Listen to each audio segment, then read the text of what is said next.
Hello to all, myself Sarvesh Vishwakarma. आज हम लोग क्लास 9th का एक चैप्टर है matter in our surrounding, chemistry topic है, उसके बारे में डिस्कस करेंगे। तो उस लेसन का नाम है मैटर इन आवर सराउंडिंग। इसमें पहला हेडिंग है matter. What is matter? Matter क्या है? मैटर को समझने से पहले हम जानते हैं सेंस ऑर्गन क्या है।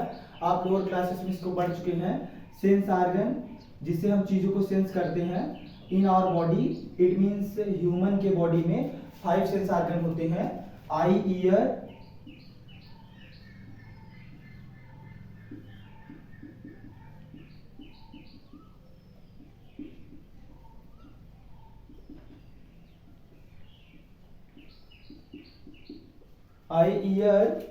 नोज, टंग और स्किन। हम जो है ईयर के द्वारा सुनते हैं और आई के द्वारा देखते हैं। तो हम चीजों को इस तरह से इन ऑर्गन ये जो है हमें सेंस कराते हैं। जैसे आई जो है, आई हमें हेल्प करता है चीजों को देखने में, और ईयर जो है हमें क्या करता है, सुनने में हेल्प करता है, और नोज से स्मेल के बारे में, और टंग से टेस्ट के बारे में, और स्किन से टच के बारे में महसूस होता है।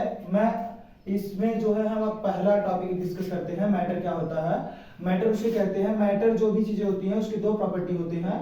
उस मैटर के पास मास होना चाहिए, पहला उसका प्रॉपर्टी है। दूसरा प्रॉपर्टी है वह स्पेस को ऑक्युपाई करे। कोई भी सबस्टेंस हो, अगर वह स्पेस को ऑक्युपाई कर रहा है और उसके पास मास है, इट मींस यह हम कह सकते हैं कोई भी पदार्थ है उसे पदार्थ तभी कहा जा सकता है जब वो उसके पास द्रव्यमान हो और वह स्थान घेरता हो। लेट अस यहाँ पे आप देख सकते हैं एक बोतल है, इस बोतल के पास क्या है, मास है, इट मींस इसका कुछ अमाउंट है, और ये जो है स्पेस को ऑक्युपाई कर रहा है। कहीं भी आप इसको रखेंगे तो ये स्पेस को ऑक्युपाई करेगा। तो मैटर के यहाँ पे बहुत सारे एग्जांपल्स हैं, जैसे ब्रिक हो सकता है, ईट हो सकते हैं, बॉटल्स आप अभी देखे हैं, और इस तरीके से और भी एग्जांपल जो है मैटर के हो सकते हैं। जो भी मास होगा जिसके पास और स्पेस को ऑक्युपाई करेगा उसको हम मैटर कहेंगे। यहाँ पे क्वेश्चन राइज होता है जो एयर है वो मैटर है कि नहीं। एयर मैटर है बिकॉज क्योंकि एयर जो है स्पेस को ऑक्युपाई करता है, उसके पास मास होता है। आप देखेंगे 2 बलून आप लेंगे, अगर एक बलून में आप एयर भर दिए हैं, एक बलून में एयर नहीं भरे हैं, इट मींस गुब्बारे हैं आपके पास, एक गुब्बारे में आप हवा भर दिए हैं, दूसरे गुब्बारे में आप हवा नहीं भरे हैं। जिस गुब्बारे में आप हवा भरे हैं वो उसका वेटेज जो है तराजू की तरह वो नीचे की तरफ होगा, जिसमें हवा भर दिए हैं वो नीचे होगा, और जिसमें हवा नहीं है वो ऊपर होगा। इससे यह निश्चित होता है कि जिसमें हवा भरा हुआ है उसके पास मास है। तो गुब्बारे में क्या है, एयर भरा हुआ है, एयर है, इसकी वजह से वो नीचे जा रहा है इसके पास, अर्थात कह सकते हैं एयर के पास क्या है, मास है, और वो स्पेस को ऑक्युपाई कर रहा है। अतः हम कह सकते हैं जो एयर है वह मैटर है। अब दूसरा टॉपिक होता है लाइट। लाइट जो प्रकाश है वह मैटर नहीं है बिकॉज उसकी 2 प्रॉपर्टीज नहीं है, ना ही उसके पास मास है, ना ही वह स्पेस को ऑक्युपाई करता है। तो अब जो है मैटर के बारे में पढ़ चुके हैं, अब अपना अगला टॉपिक डिस्कस करते हैं। नेक्स्ट टॉपिक हमारा है प्रॉपर्टीज ऑफ मैटर। जो मैटर है उसके प्रॉपर्टीज के बारे में हमें पढ़ना है। हम देखे हैं कि जो मैटर होते हैं कोई भी सबस्टेंस है, हम लोहा को कट करते हैं यानी आयरन को कट करते हैं, या ईंट है, ईंट हम जानते हैं मिट्टी से बना हुआ है, या लकड़ी काटते हैं तो उससे छोटे छोटे पार्टिकल मिलते हैं। इससे यह निष्कर्ष निकलता है कि जितने भी मैटर्स हैं सभी मैटर्स टीनी पार्टिकल से बने हुए हैं, बहुत छोटे छोटे पार्टिकल से बने हुए हैं। पार्टिकल इतने छोटे हैं जिसको हम एज्यूम नहीं कर सकते हैं, तोड़ते चले जाएंगे अंततः बहुत छोटा पार्टिकल मिलेगा। हम यह कह सकते हैं कि जितने भी मैटर्स हैं सभी मैटर्स जो हैं पार्टिकल से बने हुए हैं। आप ईंट का आप सोचिए, आप ईंट कैसे बना हुआ है, ईंट बहुत छोटा छोटा पार्टिकल था, उसी से ईंट बना हुआ है। इसी प्रकार लोहा हुआ, लकड़ी हुआ, और अन्य प्लास्टिक के भी सबस्टेंस जो है, सभी सबस्टेंस जो है कणों से मिलकर बने हुए यानी पार्टिकल से मिलकर बने हुए हैं। दूसरा क्या प्रॉपर्टीज है, जो पार्टिकल होता है उन पार्टिकल के बीच में स्पेस होता है। स्पेस मींस होता है एम्प्टी प्लेसेस होते हैं, खाली जगह होता है, और उस खाली जगह को क्या बोलते हैं, intermolecular space. Inter molecular space.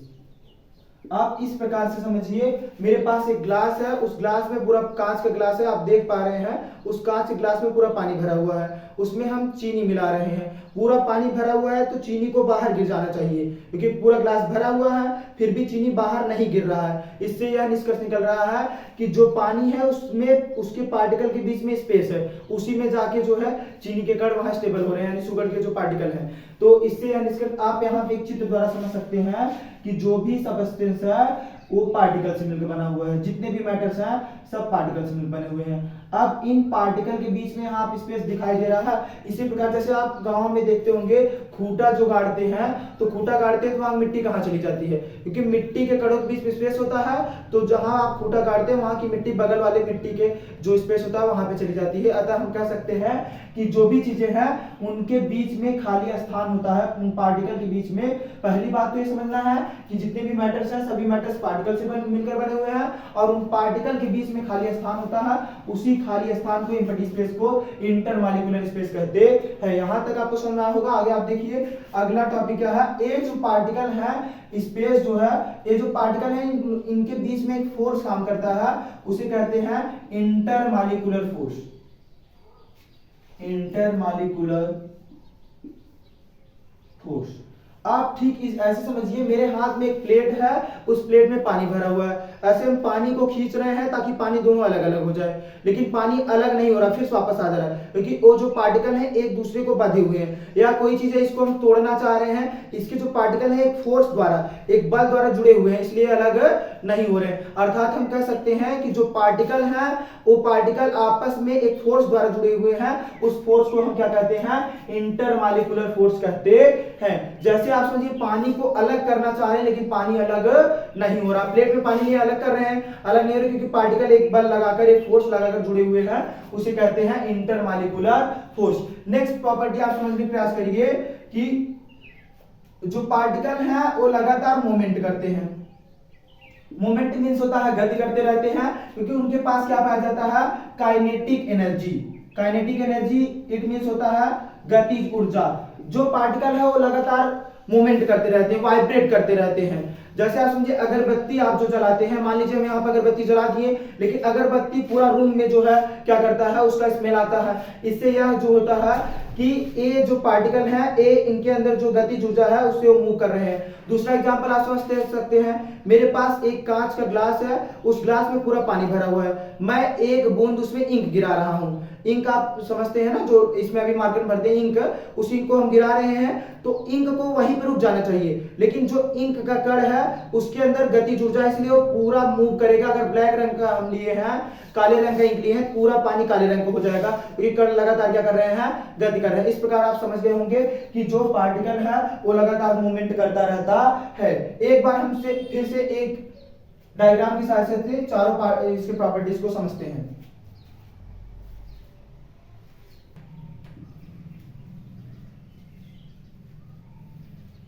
आप इस तरह से अज्यूम करिए कि मेरे पास एक जो है ईट, उस ईट को हम यहाँ पे दिखाने का प्रयास कर रहे हैं आपको कि ईट किस तरह से बना। हम जानते हैं ईट जो है मिट्टी के छोटे छोटे पार्टिकल से मिलकर बना हुआ है। इट मींस हम कह सकते हैं कि जो भी मैटर्स हैं वो सभी मैटर्स किससे बने हुए हैं, पार्टिकल से बने हुए हैं। किससे बने हुए हैं, पार्टिकल से। जो भी सबस्टेंस है, जो भी मैटर है, वो सभी चीजें बहुत छोटे छोटे पार्टिकल से बना हुआ है। अब इस पार्टिकल के बीच में जो स्पेस है, इसी स्पेस को हम क्या कह रहे हैं, इंटरमॉलिक्यूलर स्पेस।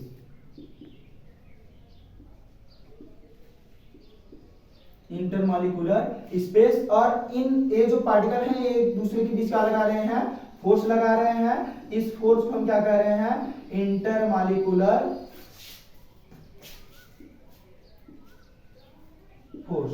इस प्रकार आप समझिए कि जो फोर्स होता है इंटरमॉलिक्यूलर फोर्स, वो इनवर्सली प्रोपोर्शनल होता है स्पेस के। इट मींस अगर स्पेस मैक्सिमम है, स्पेस ज्यादा है, तो फोर्स कम होगा। अगर फोर्स कम है इट मींस स्पेस ज्यादा है, मतलब एक दूसरे का अपोजिट होता है। आप इस प्रकार समझिए, एक क्लास में 100 बच्चे आ गए हैं, एक ही रूम में 100 बच्चे आ गए हैं, वहां स्पेस क्या होगा, कम होगा। स्पेस अगर कम होगा तो बच्चों के बीच लड़ाई होगी, यानी पार्टिकल अगर क्लोजली है, एक दूसरे क्लोजली है, तो वहां स्पेस कम होगा। स्पेस कम होगा तो फोर्स क्या होगा, ज्यादा। अगर एक क्लास है, उस क्लास में सिर्फ 4-5 बच्चे आए हुए हैं, तो फिर वहां पे क्या होगा, उनके बीच स्पेस ज्यादा होगा और उनके बीच लड़ाई यानी बल क्या होगा, कम होगा। इट मींस हम कह सकते हैं कि अगर फोर्स मैक्सिमम है तो स्पेस क्या होगा, मिनिमम। दोनों एक दूसरे के अपोजिट होते हैं। आई होप आप जो है प्रॉपर्टीज ऑफ मैटर और मैटर को समझ गए होंगे। अब हम नेक्स्ट टॉपिक को डिस्कस करते हैं।